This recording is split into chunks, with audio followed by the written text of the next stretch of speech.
ئەنجامدانی کۆبوونەوە لە نێوان وەفدی حکوومەتی عێراقی و ئەمریکا و ئیمزاکردنی ڕێکەوتنێکی استراتیجی خوێندنەوەی جیاوازی بۆ دەکرێت لەو بارەوە شارەزایان و چاودێرانی سیاسی پێیان وایە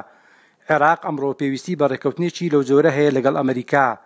بەتایبەتی لەم قۆناغەدا کە بە چەندین کێشە و قەیدانی ئەمنی و سیاسی و ئابووریدا تێدەپەڕێت. پێشێکی سپاستان دەکەم گومانی تێنیە ئەمڕۆ عێراق لە قۆناغێکی زۆر هەستیارە و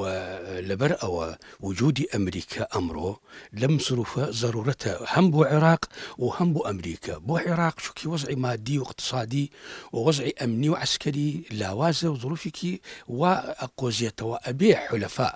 و ئەمریکا بەتایبەتی دەوری سەرەکیان هەیە لە ئەمن و ئاسایشی ئەم عێراقا. لە لایەکی تریشەوە ئەمریکیشە عێراق لە لای زۆر گرنگە هەر لە 2003 ئەو قوربانیەکی پێشکەش کردووە تا ئەمڕۆ ئاسان نییە ئەمریکا دەرئەچی لە عێراق بە هاکەزایی. لەبەر ئەوە ئەم اتفاقیەکی ئێستا ئەمڕۆ دەستیان پێ کردووە لەسەر ئاستی موظفین و کەوادری متخصصە مەرحەلەی یەکەمە بۆ مەرحەلەی داهاتوو بە شێوەیەکی استراتیجی لەسەر ئاستی بەرزتر تەوقیع ئەکرێت لەگەڵ تەحالوفی کە وەکو امتیدادە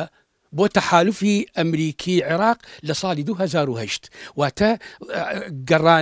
گەڕانوەی ئەمریکا بۆ عێراق ئەمە مەسەلەیەکی ئەمڕۆ ضروریە لە هەردوولا هەم بۆ ئەمریکا و هەم بۆ عێراقەوە. داخەوە بەهۆی هەندێک پێداکری لایەنی بەتایبەتی شیعەکان لە عێراقا کە داوای دەرچوونی هێزەکانی ئەمریکایان کرد لە عێراقا ئەمە وای کرد کە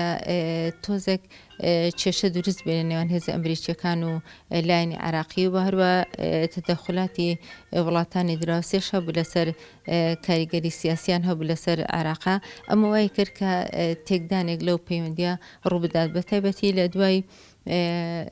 ئەوەی کە هەندێک لایەنی سیاسی شیعەکان و میلیشیاکان داوای دەرچوونی هێزەکانی ئەمریکایان کرد لە عێراقا. ئەمە وای کرد فەراغێک دروست بوو لە عێراقا ململانەی زیاتر لە ناوخۆی عێراقیشا دروست بوو و بەهۆی خراپ ئیدارەدانی عێراقیش سەرکردەکانی عێراق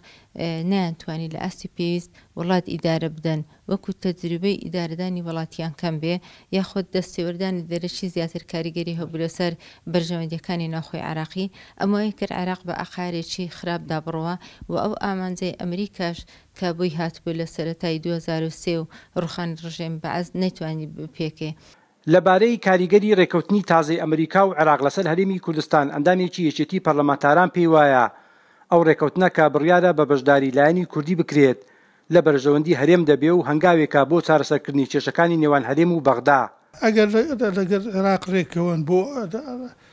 بۆ هەرێم وەکو با بڵێن ئەو ناوچەی فیدرا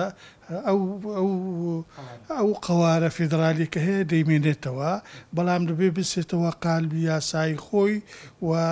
بەو شێوەیە تەعاملی لەگەڵ دەکرێتن کە لە دەستورە هاتووە ناتوانێت ئێمە لەوانەیە لە هەندێک شوێن لە فەقەراتە ئێمە تەزاوز بکەن هەندێک شوێن لەوانەیە عێراق وەکو حکوومەتێکی فدرال تەزاوز دەکاتن لەسەر مافە دەستوریەکانی هەرێمی کوردستان. پێم وایە ئەوە لە گۆڕێ نامینێتن هەموو لە ئێمە مافە دەستوریەکانی خۆمان بەدەست دێنینەوە عێراقیش بەپێی دەستور تەعامل لەگەڵ هەرێمی کوردستان دەکاتن. بەهۆی ئەو گۆڕانکاریە سەربازی و سیاسیانەی لە عێراق و ڕۆژهەڵاتی ناوەڕاست هاتۆتە پێشەوە چاودێرانی سیاسی بە دووری دەزانن ئەمریکا لە ناوچەکە پاشەکشە بکات. پێشیان وایە عێراق ئەمڕۆ پێویستی بە ئەمریکایە بەتایبەتی هەردوو پێکاتی سەرەکی کورد و سوننا کە لە هەموو بەشەکانی تر زیاتر پشتگیری لە مانەوەی ئەمریکا لە عێراق دەکەن. تاها عەبدوڵڵا گەلی کوردستان هەولێر.